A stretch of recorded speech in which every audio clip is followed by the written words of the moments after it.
Jangan mengawin-ngawinkan ayat sesuai dengan apa yang kita mau gitu. Ya. Oke, thank you Saudara Mikael. Saya mau tanya dulu nih. Dari penjabaran saudara ini yang panjang lebar ini, saya mau tanya, tolong jawab ya atau tidak. Jemaat perkumpulan orang-orang yang ada ketika Yesus memberikan mandat kepada Petrus muridnya, apakah jemaatnya itu adalah kumpulan orang-orang yang tidak bersunat? Jawab. Ya, benar. Hah? Orang-orang yang bersunat. Aha, orang-orang yang bersunat. Berarti jemaat pertama Kristen atau bukan? Nah, ini. Oke, lanjut dulu. Nanti saya ngomong. Saudara harus memahami bahwasanya Kristen itu di dalam pandangan Paulus sendiri adalah kumpulan orang-orang yang hidup secara kafir. Jadi jangan Anda ngadi-ngadi mengatakan jemaat pertama, gereja yang pertama adalah Kristen. No, nonsense, bullshit. Makanya perlu belajar, bukan hanya kecepatan berbicara. Mulut dan otak itu harus sinkron, Bung. Jadi jemaat pertama yang didirikan oleh Petrus adalah jemaat Yahudi, bukan Kristen.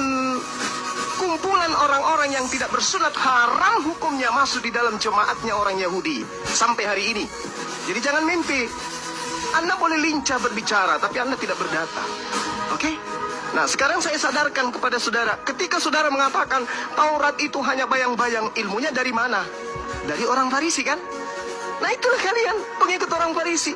Sementara Tuhan memberikan pernyataan yang sangat luar biasa di dalam pemahaman orang Yahudi itu sendiri, bahwa Taurat yang datang kepada Nabi Musa itu adalah jalan hidup yang siapapun yang menapaki daripada hukum Taurat itu dalam kehidupan orang Bani Israel, mereka akan mendapatkan hidup.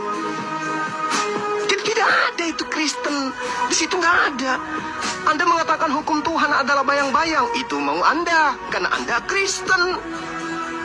Tetapi orang Yahudi, di mana mereka adalah umat yang diangkat derajatnya oleh Tuhan, apakah pernah diajarkan Taurat itu bayang-bayang dan yang benar adalah ajaran Kristen? Mimpi. Itu mimpi itu, Bung.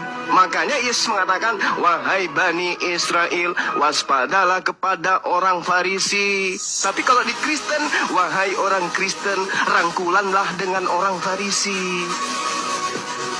Coba Anda lihat itu dari kacamata perspektif kerangka berpikir Anda aja dulu. Kristen berasal dari orang Farisi atau bukan?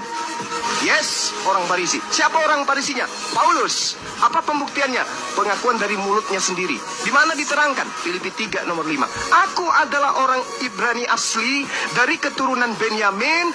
Aku adalah orang Farisi. Kata Yesus, waspada. Ini waspada. Dan betul saja. Sekali lagi saya katakan, kalau Anda cerdas, Anda orang terpelajar, satu-satunya pemain tunggal yang mendirikan agama, mendirikan sekte di luar daripada agama Yahudi yang dianut oleh Yesus, hanya Paulus. Sekte apa itu? Kristen. Orang Yahudi menyebutnya Nasrani. Itu diterangkan dalam Kisah Para Rasul 24 nomor 5. Jadi tolong teman-teman Kristen mulai hari ini Anda imani dan percayai bahwa jemaat pertama adalah Kristen, itu buyar. Tinggalkan itu adalah pembodohan.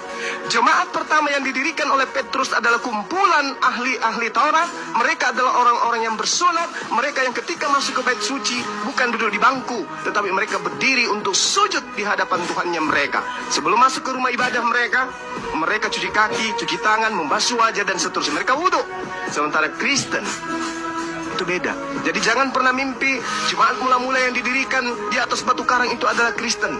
Itu pembodohan. Catat itu. Jemaat yang didirikan Petrus adalah kumpulan orang-orang yang bersunat. Mereka adalah praktisi Torah. Ya, catat. Sehingga ketika Anda mengatakan kami adalah Kristen awal mula dari muridnya Yesus, itu bohong. Paulus mendirikan sekte di Antioquia itu karena dia mengaku dia diutus sebagai rasul kepada orang-orang yang tidak bersunat. Maka jemaat pertama, orang-orang yang tidak bersunat, pemakan babi, adalah Kristen, dan itu tidak ada korelasinya dengan pengajaran Yesus. Jadi ketika Yesus mengatakan waspadalah kepada serigala-serigala yang nyamar seperti domba, Yang dimaksud tidak lain adalah Paulus in the gang. Silakan Anda bantah.